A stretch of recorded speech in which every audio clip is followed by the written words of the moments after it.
Welcome back to official Akhtar Rahman sir YouTube channel. एक नए video में आपका फिर से बहुत बहुत वेलकम है दोस्तों। सीटेट फरवरी 2026 को लेकर एसएसटी पेडागोजी के, जी हाँ, सामाजिक विज्ञान या समाजशास्त्र आप इसको कहेंगे दोस्तों, बहुत ज्यादा इंपॉर्टेंट प्रश्न आज की इस वीडियो में हम देखने वाले, क्योंकि एसएसटी पेडागोजी में समाजशास्त्र में जिस तरीके से 2011 से लेकर 2024 की प्रश्न पत्रिकाओं में प्रश्न पूछे गए दोस्तों, उसका टोटली एनालिसिस कर हम जो क्वेश्चन आपके लिए लाए हैं, ये परीक्षा के दृष्टिकोण से आप लोगों के लिए बहुत ज्यादा इंपॉर्टेंट होंगे दोस्तों, बहुत ज्यादा लाभदायक होंगे। तो इस वीडियो के माध्यम से हम जानेंगे।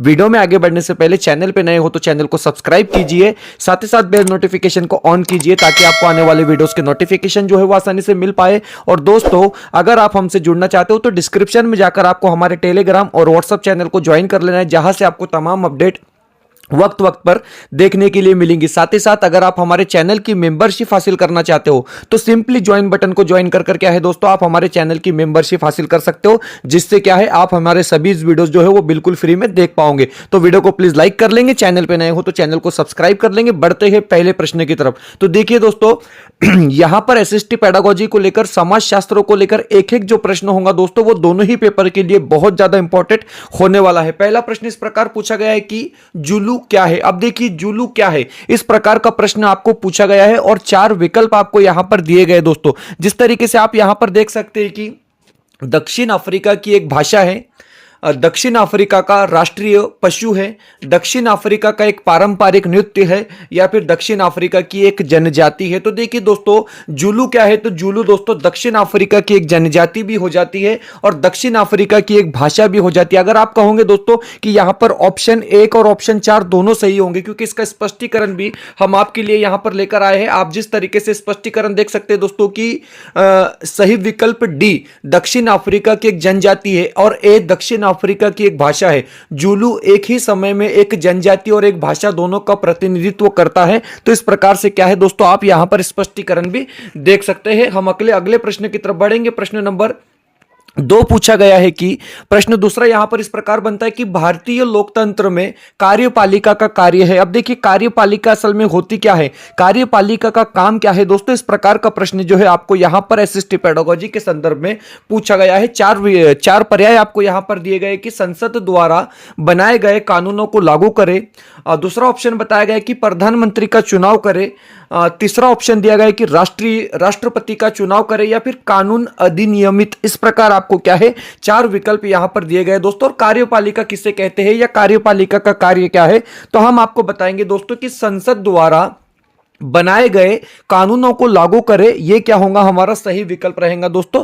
तो जो फर्स्ट वाला ऑप्शन है आपका वो क्या रहेगा, बिल्कुल यहां पर सही रहेगा। अगले प्रश्न की तरफ बढ़ते हैं। प्रश्न नंबर 3 पूछा गया है कि निम्नलिखित में से कौन नियम, विनिमय और मूल्यों की सामाजिक शिक्षा को बढ़ावा देगा। इस प्रकार का प्रश्न क्या है दोस्तों, आपको पूछा गया है और इसी को हम एसएसटी पेडागोजी कहते हैं दोस्तों। जी हां, सामाजिक शास्त्र, अध्यापन शास्त्र, इसी को हम कहेंगे दोस्तों। कि यहां पर आपको प्रश्न पूछा गया है कि कौन नियम, विनिमय और मूल्यों की सामाजिक शिक्षा को बढ़ावा देगा। आपके पास 4 विकल्प यहां पर दिए गए दोस्तों। तो देखिए, समूह चर्चा इसमें बताया गया है, आपको बताया गया कि किताब पढ़ना, निबंध लिखना, या फिर परियोजना करना। तो देखिए दोस्तों, सबसे जो बेहतर विकल्प होगा वो होगा समूह चर्चा। समूह चर्चा क्या होगा आपका यहां पर सही जवाब होगा दोस्तों। तो फर्स्ट वाला विकल्प आपका क्या हो जाएगा, बिल्कुल सही जवाब यहां पर रहने वाला है। अगला प्रश्न जो है दोस्तों, एनसीएफ ओके, राष्ट्रीय पाठ्यचर्या रूपरेखा 2005 के सुझाव की सामाजिक विज्ञान के स्कूलों में एक बच्चे के जीवन को डैश डैश के साथ जोड़ना चाहिए।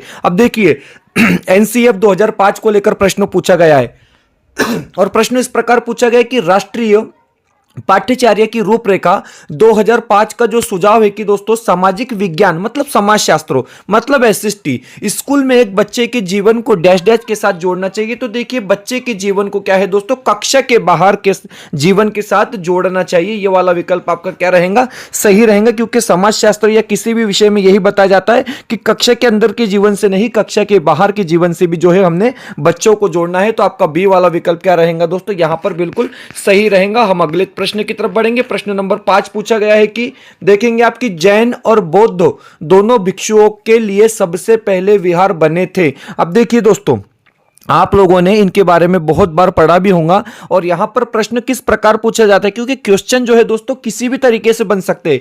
यहां पर पूछा जा रहा है कि जैन और बौद्ध दोनों भिक्षुओं के लिए सबसे पहले विहार बने थे। अब किस चीज से विहार बने थे? लकड़ी से बने थे, ईंटों से बने थे, मिट्टी से बने थे या पत्थर से बने थे? देखिए दोस्तों, यहां पर इसका जो सही विकल्प रहेगा वो रहेगा लकड़ी से, क्योंकि जैन और बौद्ध दोनों भिक्षुओं के लिए सबसे पहले जो विहार बने थे वो लकड़ी से बने थे। तो आपका जो ए वाला विकल्प रहेगा वो क्या रहेगा दोस्तों? सही जवाब रहेगा।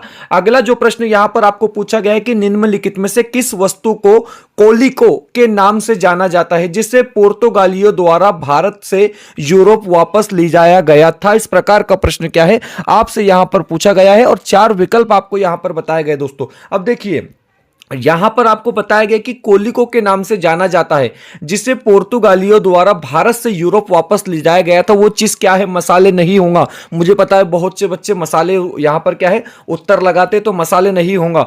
फुटकर माल होता है, मसाले होता है, सूती वस्त्र होता है या फिर मलमल होता है। आपको 4 विकल्प दिए गए दोस्तों, और सही विकल्प की अगर आप बात करोगे तो हम यहां पर सूती वस्त्र इसको कहेंगे, क्योंकि इसका स्पष्टीकरण भी हम यहां पर देखने वाले दोस्तों कि आपको बताया गया है कि कोलिको के रूप में जाने जाने वाली सूती वस्त्र की पुर्तगालियों ने भारत से यूरोप वापस ले जाया गया था।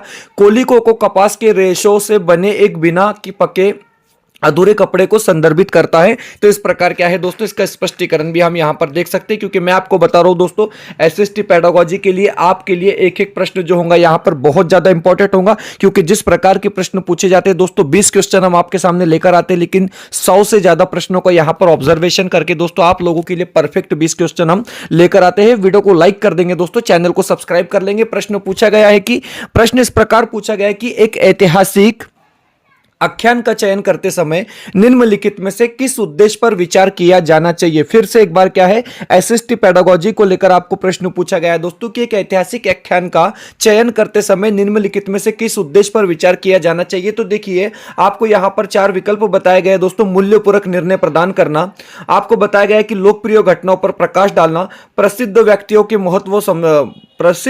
को महत्व देना, या फिर कारण, संबंध और निष्कर्ष बनाना। तो देखिए दोस्तों, यहां पर जो सबसे बेहतर विकल्प होगा वो होगा हमारा कारण संबंध और निष्कर्ष बनाना, मतलब आपका जो डी वाला विकल्प होगा वो बिल्कुल सही रहेगा दोस्तों। आपका जो डी वाला ऑप्शन है यहां पर वो क्या रहेगा? बिल्कुल सही रहेगा। अगला जो प्रश्न पूछा गया है वो इस प्रकार पूछा गया है कि राज्य के विधि का अंग से अभिप्राय है। देखिए दोस्तों, कार्यपालिका को लेकर हमने प्रश्न पूछा है। कार्यपालिका का काम क्या होता है कि संसद के द्वारा बनाए गए कानूनों को लागू कराना। अब यहां पर आपको पूछा गया है दोस्तों विधेयिका का अंग है, विधेयिका अंग से अभिप्राय है, विधेयिका क्या होती है? इस प्रकार का प्रश्न आपको क्या है पूछा गया है दोस्तों। एक एक प्रश्न जो है वो इंपॉर्टेंट होने वाला है। आपको यहां पर 4 विकल्प बताए गए। तो देखिए, विधि का क्या होती है?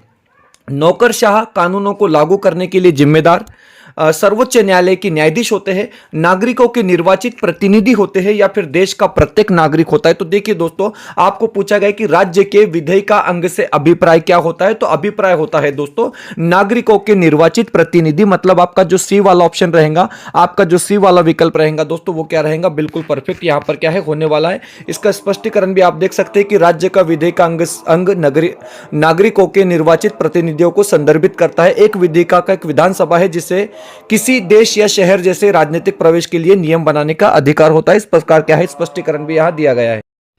दोस्तों, इसके बाद प्रश्न नंबर 9 पूछा गया है कि निम्नलिखित में से कौन भारत का एकमात्र भारतीय गवर्नर जनरल था? इस प्रकार का प्रश्न आपको क्या है यहां पर पूछा गया है दोस्तों। 4 विकल्प आपको बताए गए हैं। डॉक्टर सर्वपल्ली राधाकृष्णन यहां पर बताया जा रहा है दोस्तों। साथ ही साथ आपको पट्टभी सीतारामैया बताया जा रहा है, टीटी कृष्णमाचारी, या फिर सी राजगोपालचारी। इस प्रकार क्या है आपको यहां पर 4 विकल्प दिए गए दोस्तों। और भारत का एकमात्र जो भारतीय गवर्नर जनरल था दोस्तों, उनका नाम होगा यहां पर सी राजगोपालचारी, मतलब आपका डी वाला विकल्प क्या रहेगा? बिल्कुल सही रहेगा दोस्तों। ऑप्शन डी जो होगा वो बिल्कुल यहां पर क्या है परफेक्ट रहने वाला है। अगला जो प्रश्न यहां पर पूछा गया है वो इस प्रकार पूछा गया है कि मुख्यमंत्री की नियुक्ति कौन करता है? देखिए दोस्तों, बड़ा इंपॉर्टेंट प्रश्न है और आप लोगों को पता भी होना चाहिए। बड़ा सिंपल सा क्वेश्चन यहां पर पूछा गया है कि मुख्यमंत्री की नियुक्ति किसके द्वारा की जाती है? आपको यहां पर 4 विकल्प दिए गए हैं। राष्ट्रपति, पंत प्रधान, प्रधानमंत्री, राज्यपाल या फिर उच्च न्यायालय के मुख्य न्यायाधीश। इस प्रकार आपको क्या है चार ऑप्शन दिए गए दोस्तों, और राज्यपाल क्या रहेगा आपका सही विकल्प रहेगा दोस्तों, क्योंकि मुख्यमंत्री की नियुक्ति किसके द्वारा की जाती है, तो राज्यपाल के द्वारा की जाती है दोस्तों। वीडियो बेहतर लगता है तो प्लीज वीडियो को लाइक कीजिए, चैनल पे नए हो दोस्तों तो चैनल को सब्सक्राइब कीजिए। डिस्क्रिप्शन में हमारे टेलीग्राम और व्हाट्सएप चैनल की लिंक भी दी गई है, वहां से आप हमारे टेलीग्राम और व्हाट्सएप चैनल को ज्वाइन कर सकते हो दोस्तों। साथ ही साथ अगर आप हमारे चैनल की मेंबरशिप हासिल करना चाहते हो तो सिंपली ज्वाइन बटन को ज्वाइन कर क्या है दोस्तों, आप हमारे चैनल की मेंबरशिप हासिल कर सकते हैं। वीडियो को प्लीज लाइक कर लेंगे, चैनल पे नए हो दोस्तों तो चैनल को सब्सक्राइब कर लेंगे। प्रश्न नंबर 11 पूछा गया है कि आदिवासी विषय को पेश करने का एक सम्मानजनक तरीका क्या होगा। तो देखिए फिर से एक बार क्या है, आपको एसएसटी पेडागोजी को लेकर प्रश्न पूछा गया है और प्रश्न इस प्रकार बनता है कि अगर आप आदिवासी विषय की पेशकश कर रहे हो तो आपको सम्मानजनक तरीका यहां पर बताना है कि कौन सा तरीका जो है वो सम्मानजनक तरीका होगा। आपको चार विकल्प दिए गए, तो देखिए उनके आदिम और देहाती अतीत पर चर्चा कराना, उन्हें समृद्ध और शक्तिशाली वन लोगों के रूप में चित्रित कराना, अपने रंगीन परिधानों को प्रदर्शन करना, या फिर एक आदिवासी गीत और नृत्य की स्कैनिंग करना। इस प्रकार आपको क्या है दोस्तों चार ऑप्शन यहां पर दिए गए। तो देखिए यहां पर जो सही विकल्प होगा वो होगा उन्हें समृद्ध और शक्तिशाली वन लोगों के रूप में चित्रित करना। विकल्प क्या रहेगा दोस्तों, सही रहेगा। मतलब आपका जो बी वाला ऑप्शन होगा वो बिल्कुल सही होगा, क्योंकि बात हो रही है एक सम्मानजनक तरीका कौन सा होगा, तो आपका जो बी वाला ऑप्शन होगा यहां पर दोस्तों वो सही रहेगा। अगला जो प्रश्न पूछा गया कि निम्नलिखित में से कौन सा कार्य पटवारी की जिम्मेदारी है। आप देखिए पटवारी की जिम्मेदारी कौन सा कार्य है, इस प्रकार का प्रश्न यहां पर पूछा गया है दोस्तों। चार विकल्प आपको यहां पर बताए गए हैं, और अगर आप बात करोगे सीधे सीधे डायरेक्ट आंसर की, तो देखिए दोस्तों भूमि को मापना और रिकॉर्ड रखना ये किसकी जिम्मेदारी होती है, तो पटवारी की जिम्मेदारी होती है। मतलब आप कहोगे तो बी वाला विकल्प यहां पर क्या रहेगा, सही रहेगा दोस्तों, क्योंकि इंपॉर्टेंट प्रश्न है और पटवारी को लेकर भी 3 से 4 बार प्रश्न जो है वो परीक्षा में लगातार पूछे जा चुके हैं। अगला प्रश्न नंबर यहां पर 13 पूछा गया कि विद्यार्थियों के साथ एक छोटे समूहों की गतिविधि की योजना बनाते समय निम्नलिखित में से किस विषय पर जोर दिया जाना चाहिए। इस प्रकार का प्रश्न क्या है आपको यहां पर पूछा गया है दोस्तों, और चार विकल्प दिए गए हैं। साथ ही साथ हम आपको बताएंगे कि स्टेटमेंट टाइप ये प्रश्न होने वाला है। मतलब आपको पता है कि 3 विकल्प यहां पर सही रहेंगे और एक विकल्प गलत दिया गया है दोस्तों। तो देखिए प्रश्न को आप पढ़ लेंगे, प्रश्न को आप समझ लेंगे। प्रश्न इस प्रकार पूछा गया है कि जस्ट 1 मिनट प्लीज वेट। प्रश्न इस प्रकार पूछा गया कि विद्यार्थियों के साथ जस्ट 1 मिनट प्लीज थोड़ा दिक्कत होती है। विद्यार्थियों के साथ एक छोटे समूहों की गतिविधि की योजना बताते समय कि वह बनाते समय निम्नलिखित में से किस पर जोर देना चाहिए। तो देखिए एक चुनौतीपूर्ण कार्य बनाने में, छात्रों के साथ एक काम करने के लिए सीखने में, छात्रों को एक साथ काम करने के लिए सिखाने में, सोच समझकर समूहों का चयन करने में, या फिर आपको बताया गया कि कार्य के समापन में। तो देखिए दोस्तों यहां पर आपको बताना है कि कितने विकल्प सही है, तो ए बी सी यहां पर 3 विकल्प सही रहेंगे दोस्तों। मतलब आपका जो विकल्प यहां पर दिया गया है विकल्प बी क्या रहेगा आपका सही ऑप्शन रहेगा। ऑप्शन 2 जो रहेगा दोस्तों वो बिल्कुल परफेक्ट आंसर क्या है यहां पर रहने वाला है। अगला प्रश्न पूछा गया है कि यदि आपको प्राचीन भारतीय इतिहास का परिचय देना हो तो निम्नलिखित में से किस स्रोत का उपयोग करना गलत होगा। अब देखिए अगर एक शिक्षक के नाते आप प्राचीन भारतीय इतिहास का परिचय दे रहे हो तो आपको कौन सा स्रोत जो है दोस्तों वो गलत होगा, जिसका इस्तेमाल आप नहीं कर पाओगे। 4 विकल्प आपको यहां पर बताए गए। तो देखिए पांडुलिपियां ऐतिहासिक स्रोत हो जाती है दोस्तों, तो सही रहेगा।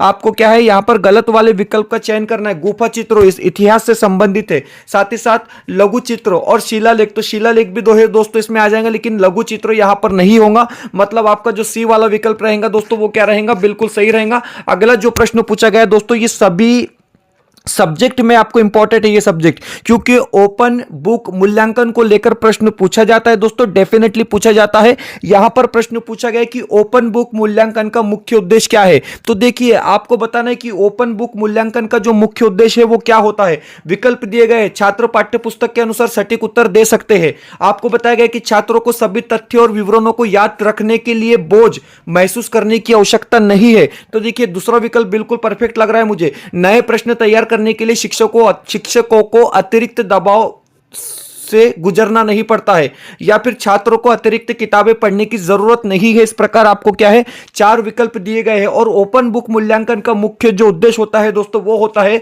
छात्रों को सभी तथ्य और विवरण को याद रखने की, मतलब पाठ करने की, मतलब रट्टा लगाने की आवश्यकता नहीं होती है। यह वाला विकल्प आपका क्या रहेगा दोस्तों, सही रहेगा। मतलब बी वाला ऑप्शन क्या हो जाएगा आपका, बिल्कुल सही हो जाएगा दोस्तों। तो देखिए आगे बढ़ने से पहले हम आपको यहां पर बताएंगे दोस्तों कि सीटेट फरवरी 2026 के लिए official Akhtar Rahman sir channel, इनकी तरफ से एक नोट्स यहां पर क्रिएट किए गए दोस्तों। यहां पर अब आप देख सकते हैं कि पेपर एक में आपको 4 नोट्स मिलने वाले, मतलब गणित विषय को छोड़कर पेपर एक में आपको 4 नोट्स मिलेंगे दोस्तों, अलग अलग 4 नोट्स मिलेंगे। और यहां पर आपको मराठी भाषा पेडागोजी, हिंदी भाषा पेडागोजी, साथ ही साथ बाल मानस शास्त्र और ईवीएस मतलब परिसर अभ्यास के नोट्स मिलने वाले दोस्तों सिर्फ 499 रुपए में, क्योंकि यहां पर 50% ऑफ है दोस्तों। 999 इसका एक्चुअल प्राइस है और यहां पर यह आपको सिर्फ और सिर्फ 499 रुपए में दिया जा रहा है। इसी तरीके से आप देख सकते हैं पेपर 2 के लिए, पेपर 2 के लिए भी आपको दोस्तों मराठी भाषा पेडागोजी, हिंदी भाषा पेडागोजी, सीडीपी मतलब बाल मानस शास्त्र और एसएसटी पेडागोजी मतलब समाज शास्त्र, ये 4 नोट्स जो है दोस्तों आपको अलग अलग मिलेंगे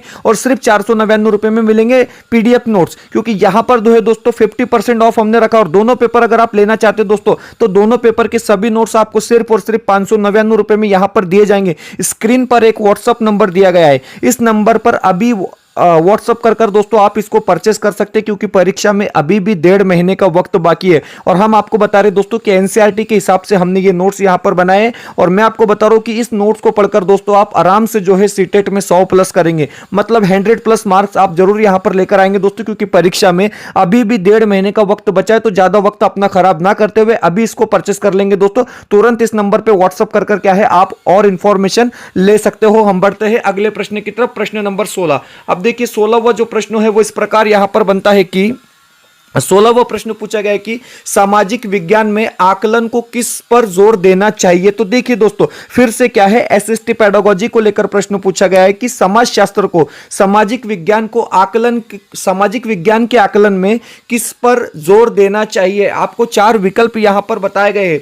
शिक्षार्थियों द्वारा जानकारी को, प्रतिधारणा को मापना, विभिन्न जीवन स्थितियों के लिए शिक्षार्थियों की अपने अधिगम का विस्तार करने की क्षमता का मूल्यांकन करना, असफल विद्यार्थियों की पहचान करना, कक्षा में शिक्षार्थियों के लेखन क्षमताओं का परीक्षण करना। इस प्रकार आपको 4 विकल्प यहां पर दिए गए दोस्तों। मैं आपको बताऊंगा कि सामाजिक विज्ञान में आकलन को किस पर जोर देना चाहिए। तो विभिन्न जीवन स्थितियों के लिए शिक्षार्थियों को अपने अधिगम का विस्तार करने की क्षमता का मूल्यांकन करने में जोर देना चाहिए। मतलब आपका जो बी वाला ऑप्शन रहेगा, मतलब आपका जो बी वाला विकल्प रहेगा दोस्तों वो क्या रहेगा, बिल्कुल यहां पर सही होने वाला है। चलिए आगे बढ़ते हैं प्रश्न नंबर 17 की तरफ। प्रश्न नंबर 17 पूछा गया है कि एक सक्रिय सामाजिक विज्ञान कक्षा शिक्षार्थियों को निम्नलिखित के लिए प्रोत्साहित करेंगी। आपको बड़ा अच्छा प्रश्न पूछा गया है दोस्तों, क्योंकि एसएसटी पेडागोजी को लेकर हमने यहां पर ज्यादा से ज्यादा क्वेश्चन ऐड किए हैं। क्योंकि आपको पेडागोजी जो है दोस्तों एसएसटी के सेक्शन में 20 नंबर के लिए पूछी जाती है। आपको यहां पर क्या है 4 विकल्प दिए गए हैं।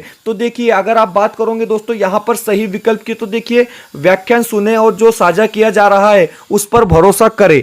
दूसरा बताया गया कि चुनौतीपूर्ण परियोजना में भाग ले, चर्चाओं का न्यूनतम रखें या पाठ्य पुस्तक पढ़ने पर ध्यान केंद्रित करें। आपको 4 विकल्प दिए गए दोस्तों और सही विकल्प होगा हमारा ऑप्शन बी की चुनौतीपूर्ण परियोजना में भाग ले। मतलब आपका जो सेकंड विकल्प रहेगा दोस्तों वो क्या रहेगा, बिल्कुल सही रहेगा। प्रश्न नंबर 18 की तरफ बढ़ते हैं। फिर से एक बार क्या है, एसएसटी पेडागोजी को लेकर प्रश्न पूछा गया है। प्रश्न इस प्रकार बनता है कि इतिहास का अध्यापन किसके केंद्रित उद्देश्य से किया जाना चाहिए। अब देखिए इतिहास अगर आप पढ़ा रहे दोस्तों, सामाजिक विज्ञान अगर आप पढ़ा रहे हो तो किस उद्देश्य से पढ़ाना चाहिए, इस प्रकार का प्रश्न एज ए शिक्षक आपको पूछा गया। मैं आपको बताता हूं दोस्तों लॉजिकली प्रश्न क्या है आपको पूछे जाते हैं सीटेट में। यहां पर याद रखने की, पाठ करने की, रट्टा लगाने की जरूरत नहीं होती है दोस्तों। यहां पर आपको आपकी स्किल बतानी होती है। प्रश्न पूछा गया है कि इतिहास का अध्यापन किसके केंद्रित उद्देश्य से किया जाना चाहिए। तो देखिए सीधे सीधे अगर राइट आंसर की आप बात करेंगे दोस्तों, उन मुद्दों की पहचान करना जो वर्तमान में प्रासंगिक है, ये वाला विकल्प आपका क्या रहेगा, सही रहेगा। मतलब आपका जो फर्स्ट वाला विकल्प है दोस्तों वो क्या हो जाएगा, बिल्कुल यहां पर